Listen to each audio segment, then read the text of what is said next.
o tratamento do câncer de próstata e as alternativas recentes da medicina. Essa é a pauta do Direitos da Saúde de hoje, com o médico urologista Dr. Daniel Freitas, agora aqui no canal do Boca.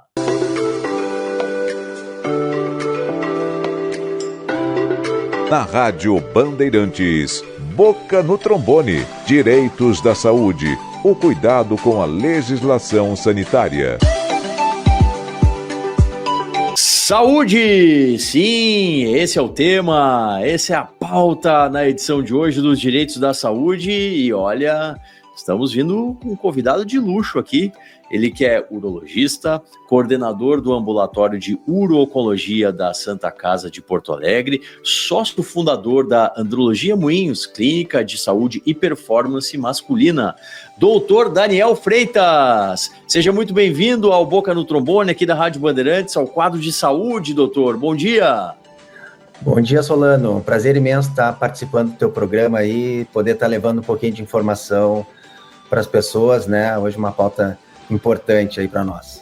Sem dúvida, sem dúvida. E muito oportuna, né? Doutor Daniel, como eu falei, urologista, né? E desde 2024, o câncer de próstata se tornou a principal causa de morte por câncer entre homens em diversas regiões do Brasil. Estima-se, inclusive, que até 2029 possa se tornar a principal causa geral de morte na população masculina. E quando a gente fala nos gaúchos aqui no Rio Grande do Sul, o dado é mais preocupante, né? Estão envelhecendo rapidamente e o envelhecimento é diretamente proporcional à incidência do câncer de próstata. Então, doutor Daniel, deixa eu fazer a primeira pergunta para o doutor. A que sinais os homens precisam estar atentos em relação ao câncer de próstata, doutor? Perfeito, é uma excelente pergunta e aí que está a pegadinha, né, do câncer de próstata. O câncer de próstata, ele não tem nenhum sinal ou sintoma evidente, pelo menos não nas suas fases iniciais, né, e por isso que é muito importante que os homens fiquem atentos justamente aos seus exames médicos, né, mantenham contato com o seu médico justamente para poder detectar essa doença precocemente, né? Uma doença que tem uma incidência muito elevada, né? E essas estatísticas que tu relataste, assim, elas são bastante preocupantes, porque, de fato, a população brasileira, ela está rapidamente envelhecendo, né? Os últimos dados divulgados pelo IBGE mostram que o número de nascimentos no Brasil vem diminuindo a cada ano, né? Sim. Então, realmente a população ela está rapidamente envelhecendo e com isso vão aumentando todas aquelas doenças associadas ao envelhecimento, né? As demências, né? Mas entre elas também o câncer de próstata. Então, a gente tem que estar preparado para um aumento significativo mesmo de câncer de próstata. E ele não vai manifestar sintoma, a gente não pode esperar a presença de sintomas, né? Claro, claro. E hoje, doutor Daniel, pela sua expertise, quais as alternativas que são mais modernas de tratamento quando a gente pensa ao tratar o câncer de próstata, doutor? O câncer de próstata, o tratamento para o câncer de próstata, ele evoluiu muito nos últimos 10 anos, tá? Hoje, claro, se pode tratar câncer de próstata nesse estágio inicial, né, que é o estágio em que a gente fala em cura da doença, basicamente de duas formas, ou com cirurgia, né, ou com radioterapia. No que diz respeito ao tratamento cirúrgico, a cirurgia robótica, sem dúvida, veio como uma ferramenta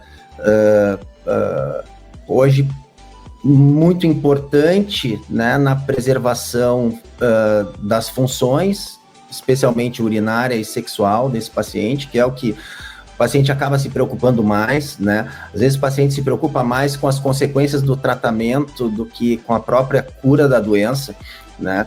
Então, é importante a gente ter estratégias de tratamento que diminuam riscos, né? Tanto de incontinência urinária, né? Do paciente ter problema para controlar a urina, quanto de impotência sexual.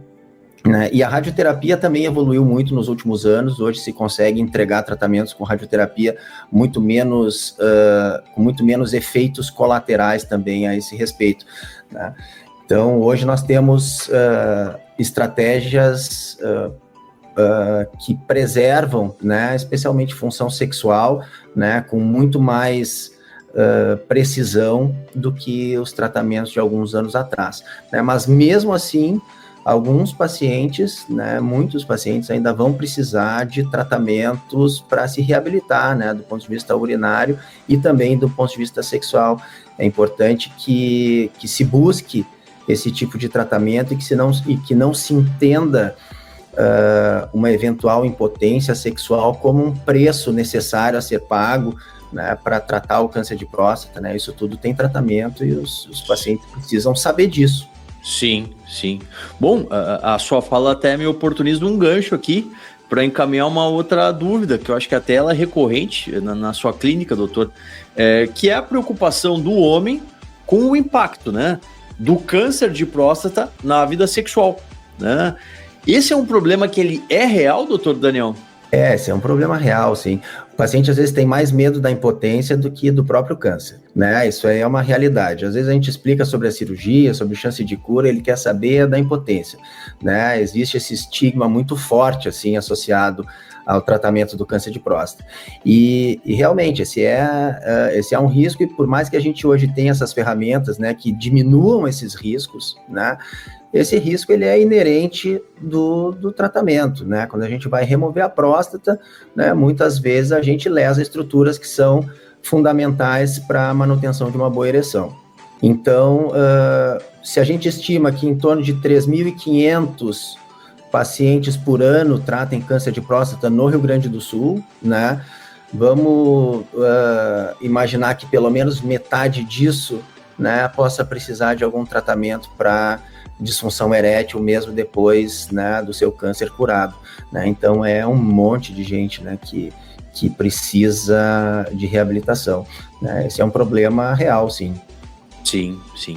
Bom, o senhor falou no início, né, que a velocidade, né, do diagnóstico aí dos casos de câncer de próstata tem aumentado justamente porque a população está envelhecendo e há uma relação entre essas questões. Qual a dica, então, que o senhor deixa para os homens que querem viver bem e saudavelmente, doutor? As dicas de saúde, na verdade, elas são muito simples, não são nada sofisticadas, nada glamourosas, né? Acho que o mais importante é ter um sono adequado, se manter no peso, né? Ter uma rotina de atividade física. Hoje é impossível que alguém possa se dar o luxo, né, de não praticar nenhum tipo de atividade física, né?